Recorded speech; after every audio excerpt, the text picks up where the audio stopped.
Salut tout le monde, c'est Pascal avec vous pour une nouvelle vidéo, j'espère que vous allez bien, moi ça va très bien.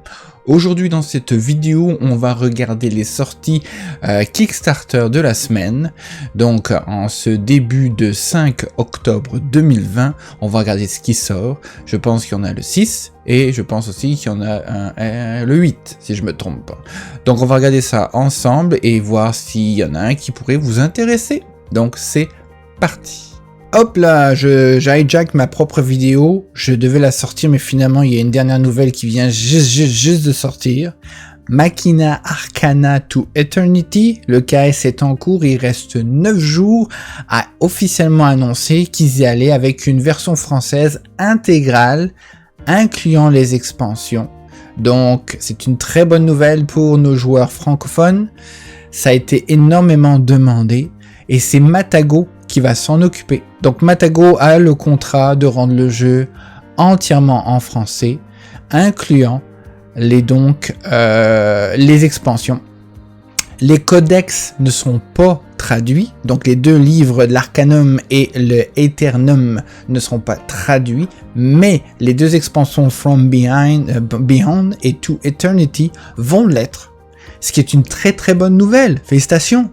On a tenu notre bout, on s'est accroché, on l'a réclamé, et ils vont le faire. Ils n'occasionneront, d'après ce que j'ai compris, aucun délai sur la production et la livraison. Il n'y aura pas de la version anglaise arrive en premier et les traductions arriveront plus tard, comme font certaines compagnies ou certains autres jeux. Le tout sera livré dans toutes les langues, et donc le français, en même temps que l'anglais. Magnifique! Donc voilà, on repart sur la vidéo, c'est la suite. Bye! On commence tout de suite avec Ambush Epic 2.0. C'est le nom de cette version que la compagnie en fait Dark Doors Entertainment va sortir. Ils avaient déjà sorti une première version de ce jeu cette année, je pense, si je me trompe pas. Et ça a été annulé et ils se sont dit on va revenir avec une nouvelle version améliorée, vu le non-succès de la première campagne. Donc en fait, c'est ça, ils reviennent avec une version qu'ils appellent Epic. On a 2407 personnes abonnées pour le moment. Et ça sortira aussi le 8 octobre sur Kickstarter. Donc la petite différence, en fait pour ceux qui connaissent pas Ambush, en gros c'est une sorte de mini dungeon crawler où on peut incarner de 1 à 4 joueurs. Les parties durent environ de 80 à 120 minutes et en fait je pense qu'on se promène dans un donjon, on avance, on tue des monstres jusqu'à atteindre un boss. On a déjà vu plusieurs fois ce genre de jeu, ça c'est pas nouveau. Je pense à des jeux comme One Dead Dungeon ou ce genre de choses. Donc à voir maintenant qu'est-ce qui pourrait le différencier des autres, je sais pas. Si on regarde un petit peu à quoi ressemble en fait l'art qui a été utilisé, le style, c'est assez cartoony en fait, faut aimer ou pas. Je pense que ça c'est la liste des héros qui sont par défaut dans le jeu. J'aime pas mal le bouclier du gars qui sort directement en fait de son bras, on va dire. On dirait que le guerrier il est blasé par la vie, c'est ça qui est drôle. Bref, voilà. Des classiques, on dirait des classes ou des héros classiques. Donc, et voici un petit peu les monstres ou les boss ou les monstres de base qui pourraient être, vous pourriez faire face en fait dans le donjon. Donc voilà, ça sort le 8 octobre sur Kickstarter. Le lien est dans la description, donc à vous de voir si ça vous intéresse. Prochain jeu qui sort cette fois-ci le 6, nous avons Cartographer Heroes, qui se veut en fait est une expansion du jeu déjà très connu Cartographer, et se veut être une sequel, donc après Cartographer, dans la lignée après Cartographer. Donc de ce que je comprends en fait, c'est que donc Cartographer ce sont ceux qui sont derrière Role Player aussi, qui est pas mal connu comme jeu, et Cartographer en fait se veut être une sorte de boîte avec 3 nouvelles maps qu'on peut voir ici à l'écran. Et apparemment, le tout serait compatible avec le premier jeu, donc il serait possible de mélanger le tout si on veut pouvoir diversifier en fait le jeu d'origine avec ces nouvelles maps. Voilà, donc le premier cartographeur a quand même eu un certain succès, surtout au niveau des joueurs solo. Donc voilà, c'est tout. Et le 6 octobre sur Kickstarter.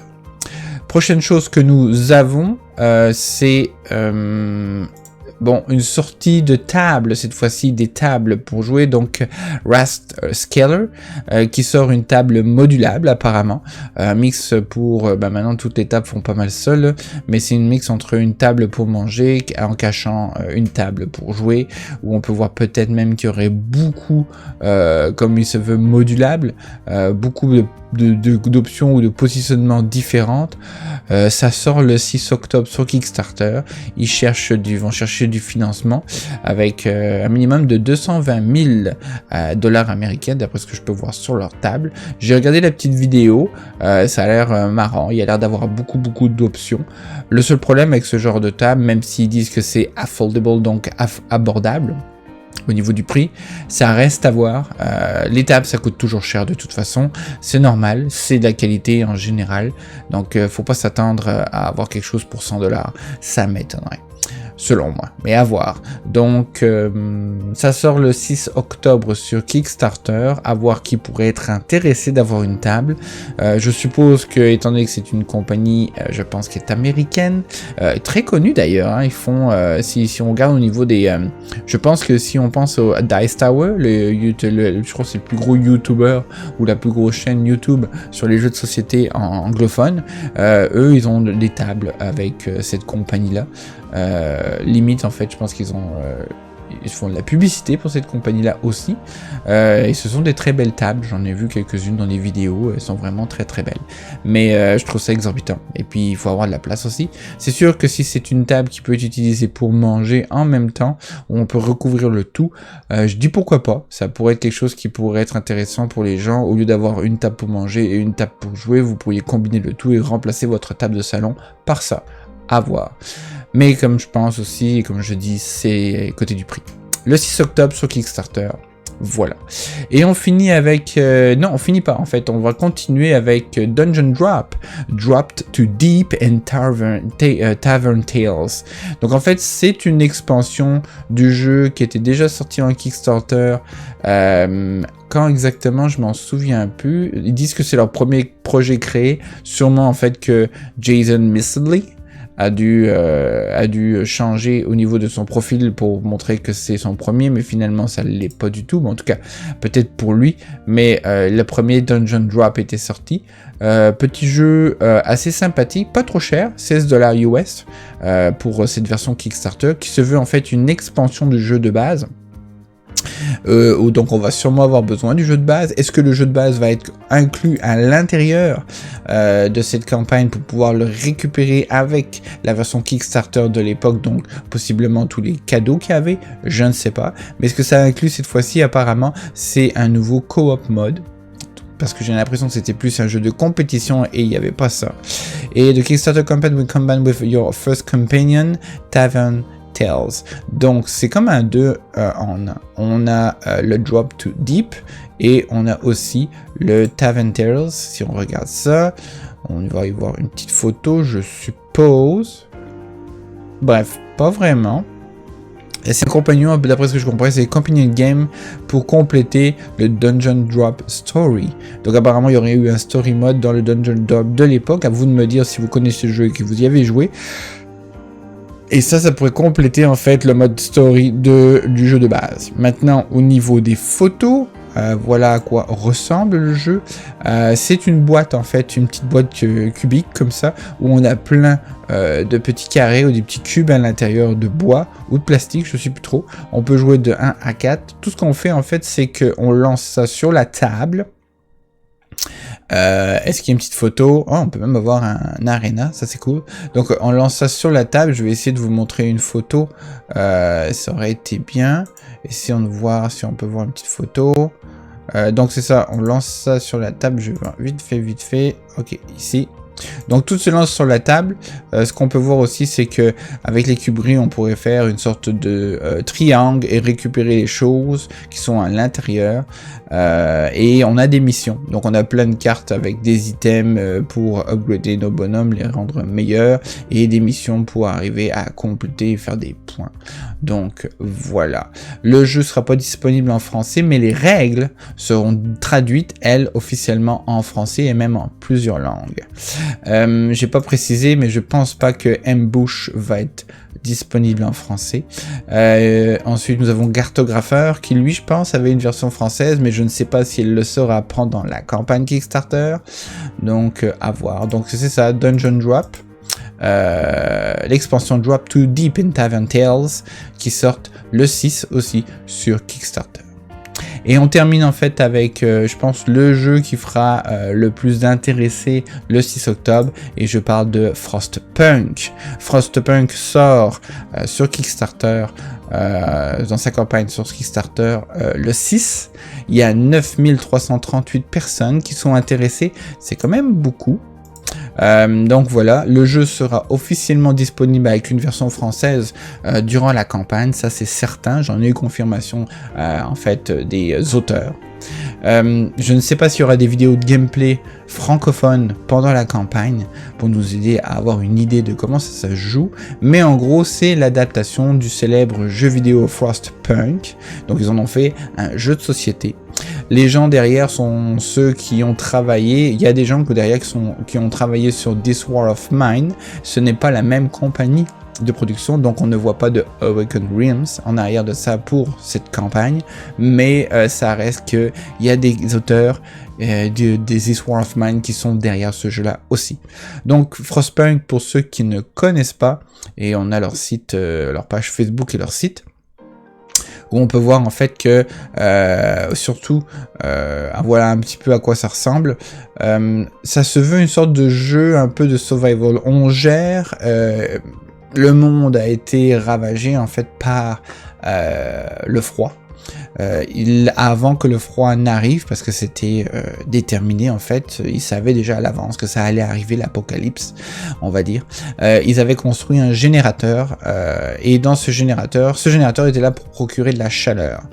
Il y a des survivants qui ont réussi à vivre autour de ce générateur quand le froid est arrivé, et vous gérez en fait ces survivants qui sont constitués de personnes âgées, d'adultes et d'enfants de manière générale, et vous avez en fait en général un X nombre de tours ou de jours pour arriver où vous devez survivre pour arriver à la fin. Ce jeu sera un jeu de collaboration ou de coopération on va dire plus, et donc vous devrez donc agrandir votre ville autour de ce générateur, améliorer ce générateur, faire des constructions aussi, donc ça se veut une sorte de worker placement aussi pas mal, où vous devrez travailler en équipe,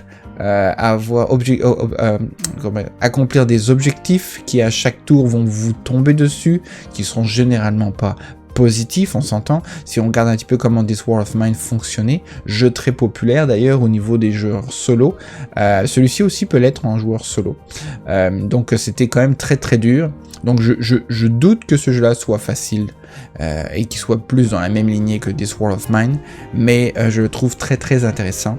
Ce qui est intéressant aussi, c'est que il va y avoir deux versions, une version avec miniature et une version sans miniature.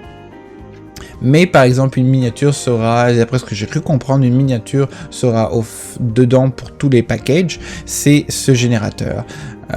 Et ce générateur, en fait, il y a un truc qui va se passer, c'est qu'on va pouvoir mettre des cubes à l'intérieur qui représenteront en fait la ressource pour pouvoir le faire fonctionner, qui risque d'être du charbon.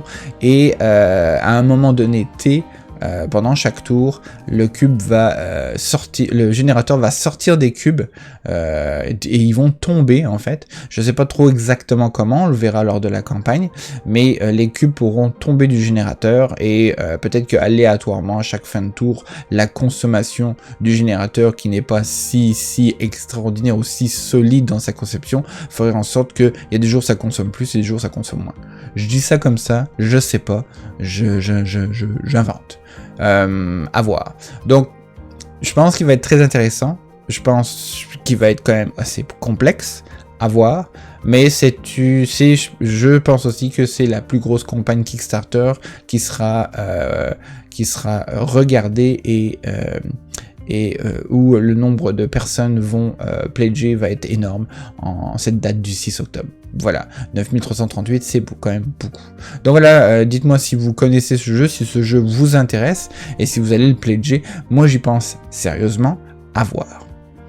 Donc on termine avec ça. N'oubliez pas maintenant que vous avez toujours le groupe Facebook, très connu. Ce groupe Facebook s'appelle Actu Jeux Kickstarter Ulule, où nous avons d'ailleurs plus de 9100 membres, c'est énorme, qui se veut être un groupe francophone qui parle d'actualité Kickstarter, dont je fais partie des administrateurs aussi, donc c'est cool. Donc venez nous voir. Vous allez voir, c'est vraiment une page où il y a vraiment beaucoup d'activités et les gens parlent de toutes les Kickstarter qui existent. C'est vraiment intéressant. Donc il y a ce groupe, venez nous rejoindre. Et n'oubliez pas aussi que vous avez toujours ce site-là, le boardgamelatepledge.com, disponible en version française bien évidemment. Vous avez la liste de tous les late pledge en Kickstarter late pledge qui sont encore disponibles. Cette liste est très à jour. Elle est connectée aussi avec le groupe Facebook dont je viens de vous mentionner, je viens de vous parler. Et donc vous avez quand même une assez grande liste de jeux toujours en late pledge disponibles dans leur version Kickstarter.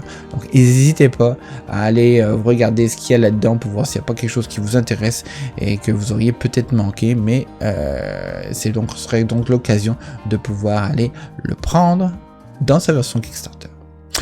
Donc voilà. Donc voilà, c'est tout pour cette vidéo, j'espère que ça vous aura plu. Si c'est le cas, vous faites un pouce, vous abonnez, vous faites la cloche.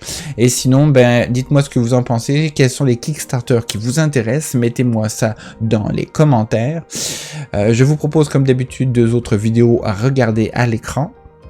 C'est tout, on se retrouve dans une prochaine vidéo, d'ici là, portez-vous bien. Allez, bye.